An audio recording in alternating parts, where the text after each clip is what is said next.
covenant, it originated from God himself and between God and man.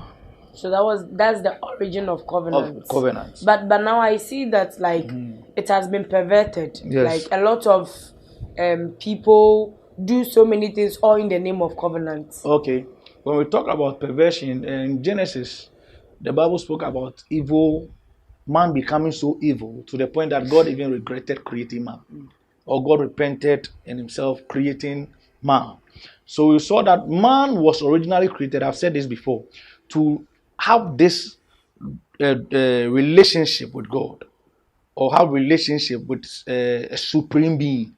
So now when man changed his ways, this kind of union, this kind of submission that man was supposed to make, now man sorted for other places and other spirits so that they will supersede that.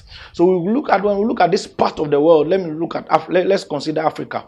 We get to know that there are certain tribes who were stronger than the other. There were certain tribes who knew how to farm than the other. There were certain tribes who had access to certain resources which others did not have. So what happened is that now they entered into covenant for several purposes. Some of the purposes was business.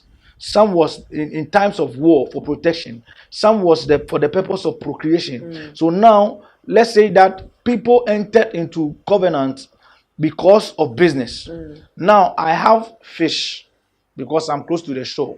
And you are in the hinterlands. Maybe you have trees or whatever. So now we enter into covenant that anytime I need trees to build my tents and whatever, you supply. When you also need fish, I supply. And so what happens is that we enter into a covenant because man does not trust each other. Even the Bible says that we are not supposed to what? Trust man. So now for me to be sure that the agreement we are entering into, you keep your part and I'll keep my part. We enter into this solemn covenant and we invite any priest of any deity which we believe and trust is powerful to ensure, so that when you break your part of the covenant, the spirit will strike you.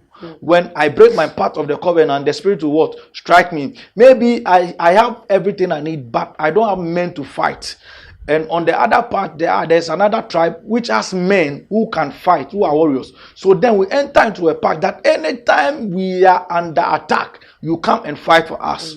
And we too, what we'll do is that anytime we harvest from our produce from our farm, we give you this portion so that you can feed on. It becomes an agreement and a union. So by that union, we ensure that there is a deity who will what? Supersede our agreement.